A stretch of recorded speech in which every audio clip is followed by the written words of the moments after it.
राजनीतिमा वर्षौंदेखि काम गरेका कार्यकर्ता पाखा लगाउँदै शक्तिशाली परिवारकै सदस्य र आफन्तलाई ठूलो संख्यामा टिकट वितरण। एमालेमा पहुँचवालाले टिकट पाएको भन्दै केही कार्यकर्ता बने विद्रोही। अघिल्लो निर्वाचनमा 24% भन्दा बढी मतबदर भएको विराटनगर महानगरपालिकामा मतदाता शिक्षा कमजोर। दलहरू आफै मतदाता शिक्षा सञ्चालन गर्ने तयारीमा। गभर्नर अधिकारीलाई सरकारले थालेको पद मुक्त गर्ने प्रक्रिया विरुद्ध सर्वोच्च अदालतमा परेको निवेदनमा सुनवाई सुरु। 3 सदस्यीय जाँचबुझ समिति अवैध। भारत सरकारद्वारा मुलुकभित्र उत्पादित कोभिड-19 विरुद्धको खोपलाई 12 वर्ष मुनिका बालबालिकाका लागि स्वीकृत। र च्याम्पियन्स लिग फुटबलको सेमी फाइनलको पहिलो लेगमा म्यानचेस्टर सिटी विजयी। रियल मड्रिड 4-3 गोल अन्तरले पराजित।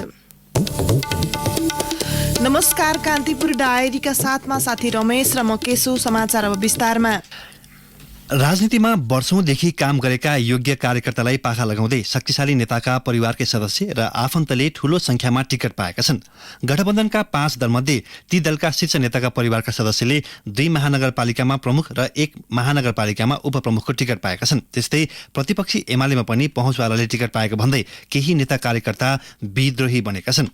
माओवादी अध्यक्ष पुष्पकमल दाहालकी छोरी रेणु दाहालले भरतपुर महानगर प्रमुखमा टिकट पाएकी छन् भने गठबन्धनभित्रकै कांग्रेस नेता प्रकाशमान सिंहकी श्रीमती सृजनाले काठमाडौँ महानगर प्रमुखमा, त्यस्तै जनता समाजवादी पार्टीका अध्यक्ष उपेन्द्र यादवका छोरा अमरेन्द्र कुमार यादव विराटनगर महानगरमा उपप्रमुखको उम्मेद्वार बनेका छन्।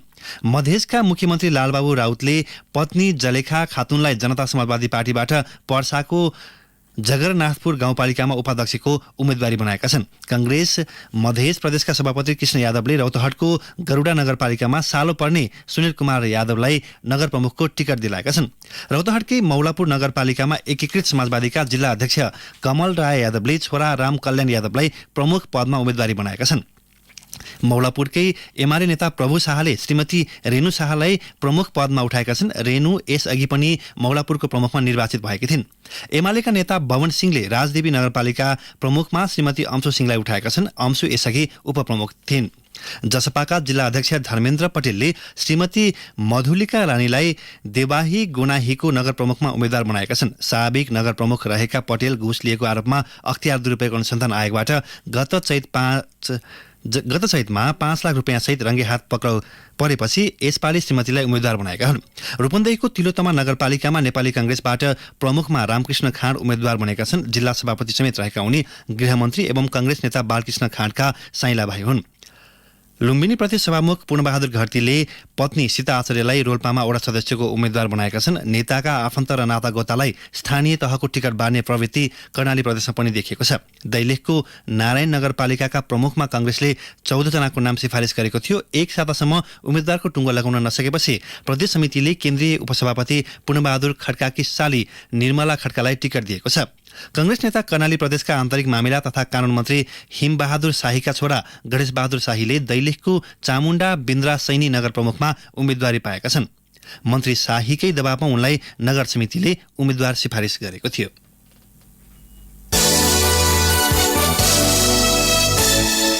सत्ता गठबन्धन दलले पार्टीको निर्णय विपरीत स्थानीय तहमा उम्मेदवारी दिएका नेता कार्यकर्तालाई सम्झाई बुझाई गर्ने, फकाउने र त्यति गर्दा पनि उम्मेदवारी फिर्ता नलिए अनुशासनको कारबाही गर्ने नीति लिएका छन्। त्यसका लागि दलहरूले देशभर कहाँ कति स्वतन्त्र उम्मेदवारी परेको छ भनेर तथ्याङ्क संकलन थालेका छन्। आजसम्म तथ्याङ्क संकलन गर्ने, त्यस्ता उम्मेदवारहरूको पहिचान गर्ने र सम्झाई बुझाई गरेर उम्मेदवारी फिर्ता गराउने तयारी छ।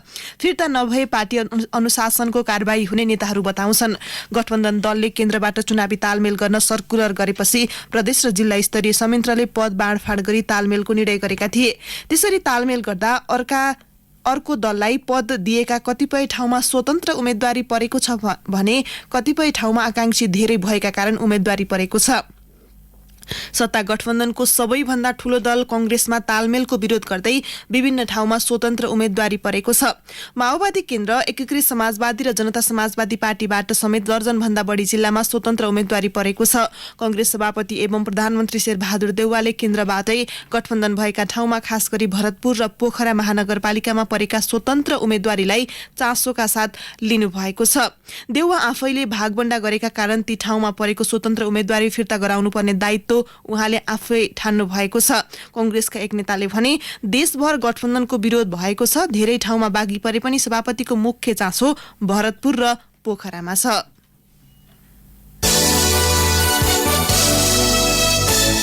स्थानीय तहको उम्मेदवारी छनौटमा प्रदेश मात्र होइन सिधै केन्द्रीय नेतृत्वले हस्तक्षेप गरेपछि कार्यकर्ता बागी बनेका छन्। धेरैजसो बागी सत्तारूढ कांग्रेसका छन् भने एमाले र माओवादीका कार्यकर्ताले पनि स्वतन्त्र उम्मेदवारी दिएका छन्। पार्टी र गठबन्धन विरुद्ध उम्मेदवारी दिनेलाई दलले कार्यवाही प्रक्रिया पनि अघि बढाएका छन्। कांग्रेस सभापति एवं प्रधानमन्त्री शेरबहादुर देउवाको गृह जिल्ला डडेलधुराका 7वटा पालिकामा बागवाद भएको छ। असन्तुष्ट समूहले कांग्रेस बीपीको चिन्ह करुवाबाट चुनाव लड्ने गरी उम्मेदवारी दर्ता गराएका छन्। यो समूहले सत्ता गठबन्धनलाई नै चुनौती दिँदै प्रतिपक्षी एमालेसँग सहकारीको घोषणा गरेको छ। सभापतिका गृह जिल्लामा कांग्रेसका नेताहरू सामूहिक विद्रोहमा उत्रिएपछि आधिकारिक उम्मेद्वारहरू मात्र होइन शीर्षस्थ नेतृत्व नै दबावमा परेको छ। विद्रोहको नेतृत्व गरेको भन्दै पार्टीले डडेलधुराका निवर्तमान कांग्रेस सभापति कर्णबहादुर मल्लमाथि कारबाहीको हतियार चलाएको छ। गठबन्धनकै अर्का नेता पुष्पकमल दाहालकी छोरी रेणु उम्मेद्वार बनेको भरतपुरमा कांग्रेसका पुराना नेता जगन्नाथ पौडेलले स्वतन्त्र उम्मेदवारी दिएका छन्। अब स्थानीय तह निर्वाचन विशेष। स्थानीय तह निर्वाचन विशेष। विराटनगर महानगरपालिकामा अघिल्लो स्थानीय तह निर्वाचनमा 24.07% मत बदर भएको थियो। मुलुकका 6वटा महानगर मध्येको एक विराटनगर महानगरपालिकामा यो पटक पनि मतदाता शिक्षा कमजोर देखिएको छ।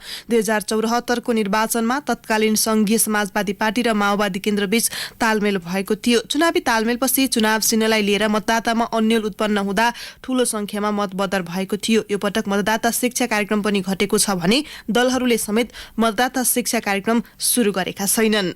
सत्ता गठबन्धनमा लामो रसाकसीपछि विराटनगर महानगरपालिकामा यो पटक कांग्रेसबाट मेयरमा नागेश कोइराला र जनता समाजवादीबाट अमरेन्द्र यादव उपमेयरमा चुनावी प्रतिस्पर्धामा छन्। एमालेबाट मेयरमा सागर थापा र उपमेयरमा शिल्पा निरौला कार्की लगायतका विभिन्न दलले उम्मेदवारी दिएका छन्। अघिल्लो निर्वाचनमा 24% मत बदर भएको दृष्टान्त हुँदाहुँदै पनि विराटनगरमा मतदाता शिक्षा कार्यक्रम सुरु हुन सकेको छैन। स्थानीय गीता देवी पासवान भन्छिन्, अब यो भोट खसाल्ने तरिका हामीलाई जान्नु पर्यो। कसरी भोट खसाल्ने हो, भोट खसाएर हामीले त्यो काम लाग्नु पर्यो। काम लागेन भने त हामीले भोट खसाएको केही फाइदा भएन। त्यसको लागि जानकारी हामीलाई पाउनु पर्यो। स्थानीय मतदाता महेन्द्र मालीको गुनासो पनि उस्तै छ। पहिला त आउँथ्यो सिकाउनको लागि भोट यसरी खसाल्नु त्यसरी खसाल्नु र योचोटि त केही सिकाउनै आएको छैन। अनि के गर्नु, अब कसरी भयो भने अब पहिलाचोटिकोमा धेरै बदर भएर सुने, अब योचोटि झन् नसिकाउँदा त झन् बदर हुन्छ भनेर हामीहरूलाई विश्वास लागेको छ। अब के हुन्छ के कसो हुन्छ, सरकारलाई यो यसको माथि ध्यान दिनुपर्ने हो। अघिल्लो निर्वाचनमा तत्कालीन संघीय समाजवादी पार्टीबीच चुनावी तालमेल भए पनि मतदाता शिक्षा कार्यक्रम प्रभावकारी हुन नसक्दा धेरै मतदाता अन्यलमा परेका थिए। विराटनगरमा अघिल्लो निर्वाचनमा रहेका कुल 1,13,761 मतदाता मध्ये 80,689 जनाले मतदान गरेका थिए, जसमा 19,419 मत बदर भएको थियो। बदर मध्ये अधिकांश मत संयुक्त प्यानलको थियो। यो पटक मतदाता संख्या बढेर 1,33,142 पुगेको छ। अघिल्लो निर्वाचनमा गठबन्धनकै कारण बदर मत बढेको र अहिले सोही नियति दोहोरिन सक्ने अधिकांशको भनाइ छ। निर्वाचन आयोगले पनि महानगरमा मतदाता शिक्षा कार्यक्रम सञ्चालन गरेको छैन। बजेटको कमीकै कारण आफूहरूले मतदाता शिक्षा कार्यक्रम प्रभावकारी बनाउन नसकेको प्रदेश निर्वाचन कार्यालयका प्रमुख लेवन कश्यप अधिकारीको भनाइ छ। सम्बन्धित मतदान स्थलमा 2 जना स्वयंसेवक राखेर चाहिँ मतदाताहरूलाई नमुना मतपत्रमा मतदान गर्न सिकाउने कार्यक्रम मात्रै रहेको छ निर्वाचन आयोगको। अनि अन्य सामाजिक सञ्जाल र रेडियो टिभी पत्र पत्रिकाबाट प्रचार प्रसारको कार्यक्रम रहेको छ। अब विगतकोलाई समीक्षा गरेर यसपालि चाहिँ त्यो ल्याइयो भन्ने कुरो छ। अब त्यो प्रभावकारिता विगतको भन्दा अब कम हुन्छ कि भन्ने टाइम थोर भएपछि त्यो सम्भावना चाहिँ रहन्छ। अब यद्यपि यो निर्वाचन शिक्षा मतदाता शिक्षाको दायित्व चाहिँ राजनीतिक दलहरूको पनि हुने हुँदा चाहिँ उहाँहरूले पनि उम्मेदवारी दिइसकेपछि जुन आफ्नो प्रचार अवधि हुन्छ त्यो बेला चाहिँ उहाँहरूले चाहिँ मत बदर नहुने गरी उहाँहरूले सिकाउनुहुन्छ भन्ने चाहिँ आयोगको अपेक्षा पनि रहेको छ। निर्वाचन आयोगले मतदाता शिक्षालाई प्रभावकारी बनाउने काम राजनीतिक दलहरूको भएको भन्दै पन्छिएको छ। सत्ता गठबन्धन दल कांग्रेसका महानगर सभापति दीपक चापागाई भने मतदाता शिक्षा कार्यक्रम सुरु गर्न लागिएको दावी गर्छन्। नयाँ मतदातालाई पनि र पुराना मतदातालाई पनि हामीले एउटा ब्यालेट पेपर सहितको मतदान पत्र बनाएका छौँ होइन त्यो चाहिँ हामी वार्डमा पठाउँदैछौँ र त्यसमा कसरी मतदान गर्ने र कसलाई मतदान गर्ने त्यसको शिक्षा हामीले घर टोल समिति र चाहिँ घर दैलो कार्यक्रममा हामी घर घरमा पुर्याउने अभियानमा लागिरहेछौँ। अघिल्लो निर्वाचनमा बदर मतकै कारण हार बिहोरेको बताएका जसपाका महानगर उपाध्यक्ष मोहम्मद नसरुल यो पटक 19वटै ओडामा स्नातक उत्तीर्ण विद्यार्थीलाई मतदाता शिक्षाका लागि परिचालन गर्न लागि बताउँछन्। 2074 सालमा जुन हामीले यहाँ मत बदर भयो त्यो मत बदर नहोस् भनेर हामी 19 वार्डमा अहिले 20 जना केटी र 20 जना केटालाई चाहिँ हामी अहिले सबै 19 वार्डमा हामी चाहिँ मतदातालाई प्रशिक्षण दिइरहेको छौँ हामी। त्यसो त यो पटक निर्वाचन आयोग आफैले पनि मतदाता शिक्षा कार्यक्रमको बजेटमा भारी कटौती गरेको छ। अघिल्लो स्थानीय तह निर्वाचनमा मतदाता शिक्षा कार्यक्रमका लागि 80 करोड रुपियाँ बजेट खर्चेको आयोगले यो पटक भने मुस्किलले 25 करोड रुपियाँ बजेट विनियोजन गरेको छ। बजेट अभावकै कारण मतदाता शिक्षा प्रभावकारी हुन नसक्दा मतदान मार्फत सार्वभौम सत्ताको उपभोग गर्ने मतदाताको अधिकार समेत खुम्चिने देखिएको छ। रेडियो कान्तिपुरका लागि देवनारायण शाहका साथमा अनिल परियार, विराटनगर, मोरङ। कान्तिपुर डायरीमा अब ब्रेकको पालो। ब्रेकपछि कान्तिपुर डायरीमा अब कान्तिपुर सविस्तारको पालो। कान्तिपुर सविस्तार। संविधान जारी भएपछि दोस्रो पटक स्थानीय तहको निर्वाचन हुन लाग्दा 3 तहका सरकारबीच समन्वयको विषयबारे बहस र टिप्पणी भइरहेका छन्।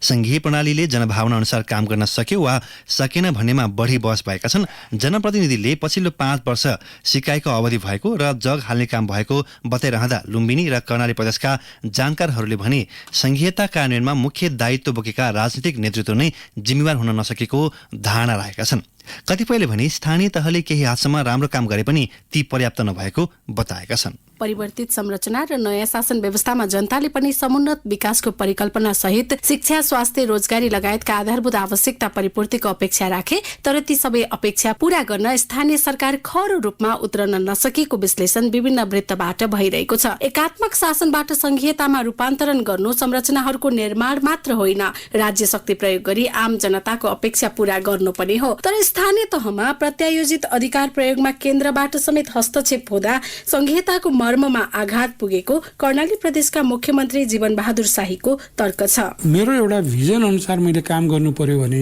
लिडरको भिजन होला, तर कर्मचारी त चाहियो नि। अनि सचिव कसले पठाइदिन्छ त? संघ सरकारले पठाउँछ। त्यो संघ सरकारले पठाउँदा एउटा साइकल पुरा नहुने गरेर उहाँलाई मन लागेको दिनमा चाहिँ पठाइदिन्छ, 1 महिनापछि फेरि सरुवा गरिदिन्छ। काम गर्ने वातावरण पनि भएको छैन। हामी संहितामा गइसकेपछि त स्वायत्त सरकार हो भनेपछि यहाँको सारा कुराहरू हामीले गर्न पाउनुपर्ने एउटा 5 वर्षको अनुभवले संघीय सरकार तथा पार्टी केन्द्रको निर्णय हावी हुँदा जनतासँग प्रत्यक्ष रूपमा जोडिएका तथा संघीयता कार्यान्वयनमा महत्वपूर्ण भूमिका खेल्ने प्रदेश अनि स्थानीय सरकार प्रभावहीन भएको कतिपयको बुझाइ छ। सुर्खेत स्थित मध्यपश्चिम विश्वविद्यालयमा राजनीति शास्त्रका सह प्राध्यापक अर्जुन बहादुर अयडी भन्छन्, स्थानीय सरकार चाहिँ बलियो छ, यसको अधिकार क्षेत्र धेरै छ, यसले गर्न चाह्यो भने गर्न सक्छ भन्ने कुरा आम नागरिकमा मेसेज गएको छ हैन। तर अहिले भएका गतिविधिबाट सन्तुष्ट हुने ठाउँ चाहिँ छैन। सुरुका दिनमा अलमलमै यिनीहरूको समय बित्यो, त्यो त यथार्थ नै हो। समग्र मुलुकको विकास क्रमको हिसाबमा 5 वर्षको अवधि खासै लामो नभए पनि राज्यका हरेक गतिविधिले नागरिकको जीवनमा सकारात्मक प्रभाव तथा सन्देश ल्याउनु पर्ने हो। तर स्थानीय सरकारका प्रतिनिधिले संविधान र नयाँ व्यवस्थाको स्वामित्व लिन नचाहने र जनभावनाको अवमूल्यन गर्दा जनतामा निराशा छाएको अयडीको भनाइ छ। कुनै पनि सरकार हाम्रो सरकार भएनन्, स्थानीय सरकार पनि हाम्रो सरकार भएनन्, प्रदेश सरकार पनि हाम्रो भएनन्, केन्द्रीय सरकार भनौँ संघीय सरकार पनि हाम्रो भएनन्। अब स्थानीय सरकार किन भएनन् भन्दा जुन पार्टीको चाहिँ कसको सरकार भन्दा कि काङ्ग्रेसको कि एमालेको कि माओवादीको सरकार भइदियो कि। अनि त्यो जब हाम्रो सरकार भन्ने हुँदैन त्यसपछि त्यो सरकारले गरेका कामहरू पनि देखिँदैन, त्यो सरकारले गरेका प्रत्याभूति पनि हुँदैन कि। संघीय प्रणाली लागू भएपछि गाउँ गाउँमा सिंहदरबार पुगेको त भनियो, तर आम सर्वसाधारणले त्यसको महसुस गर्न सकेको पाइँदैन। सुर्खेतका अधिकारकर्मी नारायण सुवेदी आम नागरिकको आकांक्षा अनुरूप सेवा प्रवाह हुन नसकेको बताउँछन्। स्थानीय तहबाट केही काम नभएका पनि होइन, यहाँ दरबार गाउँ गाउँमा आएको छ र यहाँबाट पाउनुपर्ने सेवा सुविधा अथवा यहाँको परिवर्तनका सन्दर्भमा जुन अपेक्षा थियो जनताको, त्यो अपेक्षा अनुसार चाहिँ स्थानीय तह प्रदेशबाट चाहिँ काम हुन सकिरहेको हामीले पाएका छैनौँ। भौतिक संरचनाहरू बन्न त बने, तर त्यहाँको मान्छेको चाहिँ जनजीवनमा चाहिँ कुनै परिवर्तन आएको पाइँदैन। स्थानीय सरकारको पहिलो कार्यकालमा सकारात्मक काम भएका उदाहरण पनि भेटिएका छन्। विकास निर्माण सहित सडक सञ्जालको विस्तार र कम से कम स्थानीय तहमा एक तहको जग हाल्ने काम भएको विज्ञहरूको भनाइ छ। दाङ स्थित महेन्द्र क्याम्पसका प्राध्यापक केबी चौधरी स्थानीय सरकारको पहिलो कार्यकाल सिकाइमा केन्द्रित भएको बताउँछन्। निर्माण कुरादेखि लिएर विकास निर्माणको कुरादेखि लिएर आफ्ना योजनाहरूको कार्यान्वयनमा जनसहभागिताको वृद्धि उल्लेखनीय भएको चाहिँ छ। अर्को कुरा स्थानीय स्तरमै स्थानीय समस्याहरू र स्थानीय स्रोत साधनहरूको पहिचान गरेर स्थानीय सरकारहरूले आफ्नो खालको योजना निर्माण गर्ने र आफ्नो कार्यान्वयन आफ्नै प्रकारले कार्यान्वयन गर्ने त्यो खालको एउटा परिस्थिति बन्यो। भएका राम्रा कामलाई पनि सुशासनको कमी र आर्थिक अनियमितताका घटनाहरूले ओझेलमा पारेको प्राध्यापक चौधरीले बताए। अझै पनि स्थानीय सरकारहरूले विकास निर्माणका योजना कार्यान्वयनका प्रक्रियाहरूलाई अझै सहज बनाउनलाई आफ्नो तर्फबाट आफ्नो स्थानमा सजीकरण गर्न जरुरी छ। अनुदानको विषयमा धेरै ठाउँमा विवादास्पद बेला बखत आएका देखिन्छन्। त्यो चाहिँ प्रत्यक्ष टार्गेट समूह त्यो समुदायले प्राप्त गर्ने गरिकन त्यसलाई अलिक सरल सहज बनाउन जरुरी छ जस्तो लाग्छ। पहिलो पटकको प्रयोग भएकोले स्थानीय सरकार र प्रदेश सरकार तथा संघीय सरकार बीच समन्वय हुन नसकेको गुनासो नेपालको हकमा अब नौलो रहेन। त्यसैले पहिलो कार्यकालको समीक्षा गर्दै कानून कार्यान्वयन र स्रोत परिचालनलाई प्रभावकारी बनाउने दायित्व स्थानीय तहका भावी नेतृत्वको काँधमा आउनेछ। रेडियो कान्तिपुरका लागि सहकर्मी केसु लामिछानेका साथमा इन्द्रलक्ष्मी घिमिरे। कान्तिपुर सविस्तार।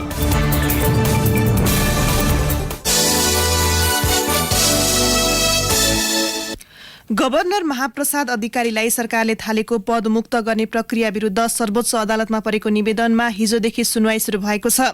गत चैत 24मा गभर्नरमाथि जाँचबुझ गर्न समिति गठन भएसँगै स्वतः निलम्बनमा परेका उनले वैशाख 5मा सर्वोच्चमा निवेदन दिएर आफूलाई नियमित काममा फर्काउने आदेश मागेका थिए। वैशाख 6मा न्यायाधीश हरिप्रसाद फुयालको एकल इजलासले उनलाई काममा फर्कन आदेश दिँदै मुद्दाको अन्तिम टुङ्गो नलागुन्जेल उनको निलम्बन कायम रहने वा नरहने निर्णय गर्न हिजो दुवै पक्षलाई छलफलमा बोलाएका थिए। त्यसै आदेश अनुसार हिजो न्यायाधीश द्वय सपना प्रधान मल्ल र टङ्क मोक्तानको इजलासमा सुनवाई शुरू भएकोमा गभर्नर अधिकारीका कानून व्यवसायीले मात्रै बहस सके। सरकारी वकिलको बहस बिहिबार हुनेछ। महान्यायाधिवक्ता खम्बबहादुर खाती लगायत 5 जना सरकारी वकिल र सरकारद्वारा नियुक्त 12 जना कानून व्यवसायीले सरकारको प्रतिरक्षा गर्नेछन्। फेरि गभर्नर अधिकारीका वकिलले जवाफी बहस गर्नेछन्। त्यसपछि मात्रै सर्वोच्चले अधिकारीमाथि गर्न लागिएको जाँचबुझले निरन्तरता पाउने वा अन्तरिम आदेश मार्फत त्यसमा रोक लगाउने भन्ने आदेश गर्नेछ। हिजोको सुनवाईमा गभर्नर अधिकारीका कानून व्यवसायीले प्रमुख 2 तर्क पेश गरेका छन्। उनीहरूले राष्ट्र बैंक ऐन अनुसार गभर्नरलाई पदमुक्त गर्ने पूर्व व्यवस्था अहिले नरहेको र जाँचबुझ समितिको वैधानिकता नरहेको तर्क गरे। स्थानीय तह निर्वाचनका लागि 4 स्थानीय तहको 38 वडा मध्ये 8 वटा वडामा दलित महिला सदस्य पदमा उम्मेदवारी नै परेको छैन। भक्तपुर नगरका 10 मध्ये 7 वटा र मध्यपुर थिमीको एउटा वडामा दलित महिला पदमा उम्मेदवारी नै परेन। मध्यपुर थिमी 4 र भक्तपुर नगरका 1, 2, 3, 4, 7, 8 र 9 नम्बर वडामा उम्मेदवारी नपरेको जिल्ला निर्वाचन कार्यालय भक्तपुरका सूचना अधिकारी भीमबहादुर बिसीले बताउनुभयो। उम्मेदवारी परेका वडाहरूमा पनि मुख्य भनिएका दलहरूका तर्फबाट मात्र दलित महिला पदका लागि मनोनयन दाखिल भएको छ।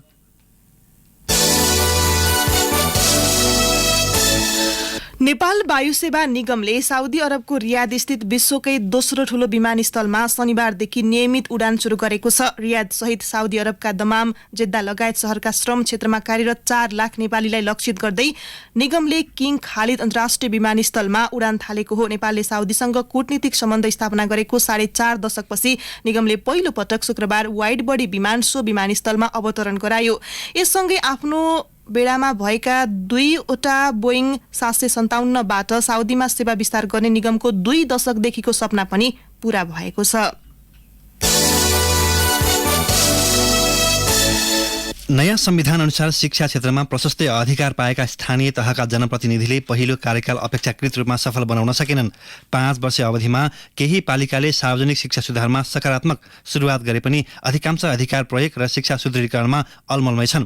माध्यमिक शिक्षा कक्षा 12 सम्मको व्यवस्थापनको जिम्मेवारी पालिकाले पाएका थिए। त्यसको कार्यान्वयनका लागि पालिकाले सकारात्मक गति लिए पनि थुप्रै ठाउँमा संघीय शिक्षा ऐन र स्थानीय शिक्षा ऐनको अभावमा जनप्रतिनिधि अलमलिए। यही विषयले संघीय र स्थानीय स्थानीय सरकार बीचको पटक पटक द्वन्द्व पनि निम्तिएको छ। शिक्षाका केन्द्र सिंहदरबार र सानोठिमीको अधिकांश अधिकार एकै पटक तल्लो तह 753 स्थानीय सरकारमा पुगेको थियो। त्यही बेला कोरोना महामारीको सङ्कट सामना गर्नु परेकाले योजनाबद्ध काम गर्न नपाएको जनप्रतिनिधिहरू बताउँछन्। यो अवधिमा शिक्षा क्षेत्रमा अनुभव पाएका कर्मचारीको अभाव पनि झेल्नु परेको उनीहरूको भनाइ छ। राष्ट्रिय सभाका सदस्य तथा संहिताका विद खिमलाल देवकोटाले समग्रमा पालिकाले सन्तोषजनक काम गरे पनि शिक्षालाई पहिलो प्राथमिकतामा राख्न चुकेको बताउनुभयो। विद्यालय समायोजन, शिक्षक दरबन्दी, मिलान लगायतका वर्षौं हुन नसकेका काम स्थानीय तहले गरेको उहाँले बताउनुभयो। उहाँले भन्नुभयो, केही पालिकाले राम्रै अभ्यास गरेका छन्, उनीहरूलाई अब दौडाउनु पर्छ, खुट्टा टेक्न नसक्नेहरूलाई खुट्टा टेकाएर हिँड्न सिकाउनुपर्छ। शिक्षा तथा मानव स्रोत विकास केन्द्रका पूर्व महानिर्देशक तुलसी प्रसाद थपलियाले पनि जनप्रतिनिधिहरूको प्राथमिकतामा शिक्षा पढ्न नसकेको टिप्पणी गर्नुभयो। कान्तिपुर डायरीमा पुनः ब्रेकको पालो। अब आर्थिक प्रसङ्ग मर्जर प्रक्रिया तोडेको आरोपमा नेपाल राष्ट्र बैंकले हिमालयन बैंक र इन्भेस्टमेन्ट बैंकलाई कारबाही गरेको छ। सैद्धान्तिक सहमति पाएपछि उचित कारण बिनै मर्जर प्रक्रिया तोडेको भन्दै राष्ट्र बैंकले ती बैंकलाई कारबाही गरेको हो। आधारभूत शेयर धनीको लाभांश र दोस्रो बजारमा शेयर कारोबार रोक्का दुवै बैंकले यथाशीघ्र अरू कुनै वित्तीय संस्थासँग मर्जर वा एक्विजिसन गर्नुपर्ने र हिमालयन बैंकका सञ्चालकहरूलाई स्पष्टीकरण लगायत कारबाही छन्। यस सम्बन्धी पत्र राष्ट्र बैंकले दुवै बैंकलाई पठाइसकेको छ। आपसमा गाभिन राष्ट्र बैंकबाट सैद्धान्तिक सहमति पाएको करिब 9 महिनापछि यी दुवै बैंकको मर्जर प्रक्रिया अवरुद्ध भएको थियो। हिमालयन बैंकको साधारण सभाले मर्जरको प्रस्ताव अस्वीकृत गरेपछि प्रक्रिया बीचमै टुङ्गिएको हो। अन्तर्राष्ट्रिय प्रसङ्ग, भारत सरकारले मुलुकभित्र उत्पादित कोभिड-19 विरुद्धको खोपलाई 12 वर्ष मुनिका बालबालिकाका लागि स्वीकृत गरेको छ।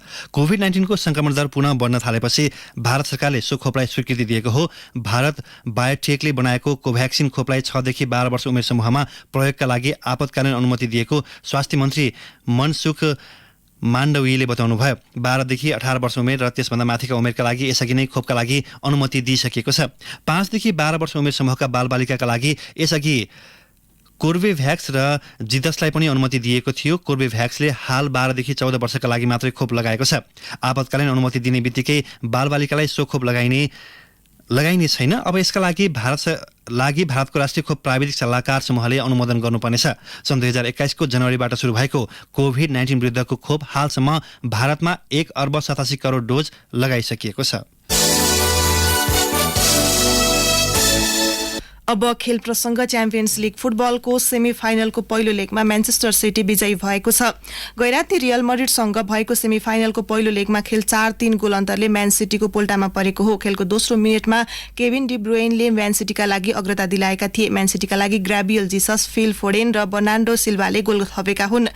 रियल मड्रिडका लागि करिम बेन्जिमाले 2 गोल गरे। भिनिसियस जुनियरले रियल मड्रिडका लागि अर्को 1 गोल थपे पनि खेल म्यान सिटीको पक्षमा गएको हो।